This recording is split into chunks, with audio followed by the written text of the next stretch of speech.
Iran Israel మధ్య యుద్ధం తీవ్ర స్థాయికి చేరింది. ఇరు దేశాలు 4వ రోజు దాడులు కొనసాగించడంతో పశ్చిమాసియా రణరంగంగా మారింది.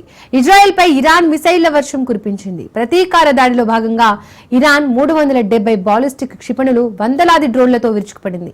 దీంతో టెల్ అవీవ్, జెరూసలేంలో వార్నింగ్ సైరన్స్ ఏకధాటిగా వినిపించాయి.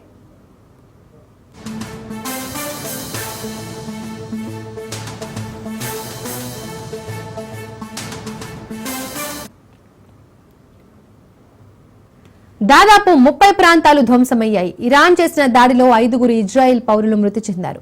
దీంతో ఇప్పటి వరకు ఇరాన్ దాడిలో 24 మంది మరణించగా 592 మంది గాయపడ్డారు. వీరిలో 10 మంది పరిస్థితి విషమంగా ఉంది. ఈ విషయాన్ని ఇజ్రాయెల్ ధృవీకరించింది.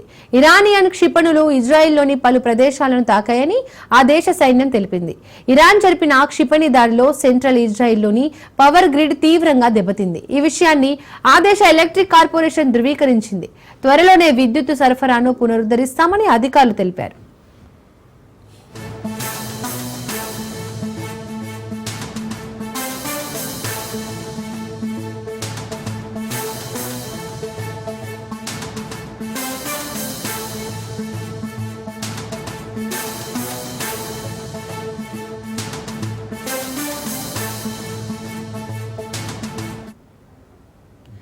ఇరాన్ ఇజ్రాయెల్ మధ్య యుద్ధం తీవ్ర స్థాయికి చేరింది. ఇరు దేశాలు 4వ రోజు దాడులు కొనసాగించడంతో పశ్చిమాసియా రణరంగంగా మారింది.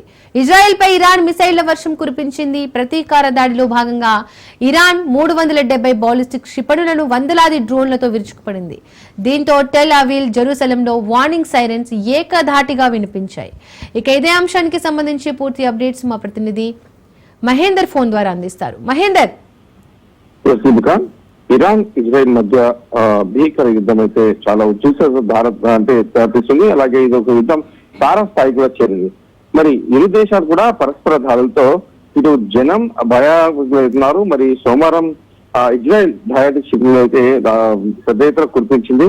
మరి ఇరాన్ ఇజ్రాయెల్ మధ్య ఈ ఉద్రిక్తతలు తారస్థాయికి చేరడంతో ఏం జరుగుతున్న రెండు దేశాలు పది కూడా ఆందోళన కూర్చున్నారు.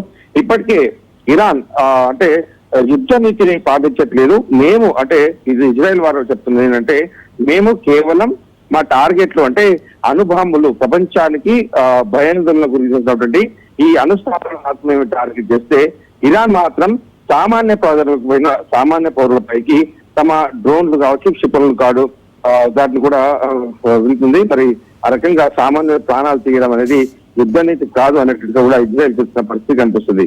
మరి ఇరాన్ వ్యాప్తంగా పలు చోట్ల ఇజ్రాయెల్ సైన్యం మిసైల్ దాడులు అయితే తీవ్రంగా చేసి, ముఖ్యంగా రాజధాని తెహరాన్ గగనతల మీదుగా వందలాది షిప్లు కూడా ప్రయోగించింది. అదే సమయంలో స్టేట్ టీవీ స్టూడియో సమీర్ అంటే సహర్ ఇమామి అనే యాంకర్ లైవ్ న్యూస్ అవుతుంది. అయితే క్షిపణి దాడిలో తనకు ఆ యాంకర్ చెప్తున్నట్టు, ఇరాన్ లో ఒక యాంకర్ తమ వైపుకు ఏ ఇజ్రాయెల్ శక్తి మమ్మల్ని అడ్డుకోలేదు, మా వైపు రావాలంటే మాకు అల్లా ఉన్నాడు, మా చోటుకి అంటే మేమున్న చోటుకు ఒక బాంబు రావాలన్నా సరే మా అల్లా మాకు కనపడతాడు అనేటట్టుగా ఆమె ఒక టీవీలో ఒక సందేశం ఇస్తుంది. ఆమె మాట్లాడుతున్న క్రమంలోనే వెంటనే ఒక మిసైల్ వచ్చి ఆ స్టూడియో మీద పడడం మన సోషల్ మీడియాలో వైరల్ అవుతుంది. సో ఈ రకంగా ఇరాన్ ఇజ్రాయెల్ మధ్య ఘర్షణలు అయితే 4వ రోజుకైతే చేరుకున్నాయి. అయితే ఇరాన్ తన ప్రతిదాడిలో ఇప్పటి వరకు 370 బాలిస్టిక్ క్షిపణులు కూడా ప్రయోగించింది. దీంతో పాటు వందలాది సంఖ్యలో డ్రోన్లను ఇజ్రాయెల్ మీద వదిలినట్టు కూడా తెలుస్తుంది. మరి ఈ విషయాన్ని ఇజ్రాయెల్ ప్రధానమంత్రి కార్యాలయం నుంచి కూడా ధృవీకరించడం జరిగింది. అంటే ఇంత పెద్ద ఎత్తున అంటే మేమైతే సాధారణంగా మేము టార్గెట్ అంతా కూడా కేవలం ఇరాన్ లో ఉన్నటువంటి అణుస్థావరాలు మాత్రమే, కానీ ఇరాన్ మాత్రం భిన్నంగా ప్రవర్తిస్తుంది అన్నట్టుగా చెప్తున్నారు. అమెరికా సైతం టెహ్రాన్ ఇంకా ఖాళీ చేయండి, ఇరాన్ అంటూ చూస్తామన్నట్టుగా కూడా ఇండైరెక్ట్ గా ఒక మెసేజ్ కూడా ఇచ్చాడు. మరి ఇజ్రాయెల్ ఇరాన్ మధ్య యుద్ధం అయితే తీవ్ర రూపం దాచింది. దీంతో వరుసగా 4వ రోజు కూడా ఇరు దేశాలు పరస్పరం భీకర దాడులకైతే దిగాయి. మరి ఇజ్రాయెల్ పై ఇరాన్ తెల్లవారుజామున జరిగినటువంటి ఈ క్షిపణి దాడుల్లో 8 మంది ఇజ్రాయెల్ పౌరులు మరణించారు.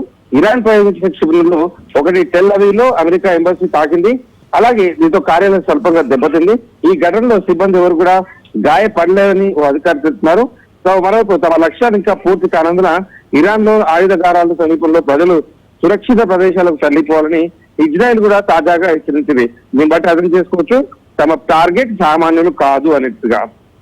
సో ఇరాన్ తో సైనిక ఘర్షణ ప్రారంభమై 4వ రోజు గడుస్తుంది.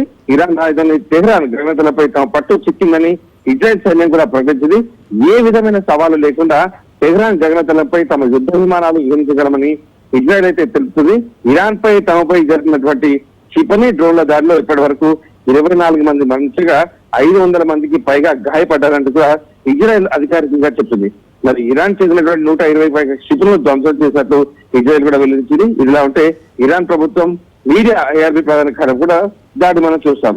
సో ఖచ్చితంగా ఇరాన్ ఇరాక్ అంటే ఇజ్రాయెల్ ఈ రెండు దేశాలు కూడా పరస్పరం చర్చలకు ముందుకు రావాలంటగా ప్రధానమంత్రి మోడీ అంటే భారత్ తరఫున ప్రధానమంత్రి మోడీ సూచించారు.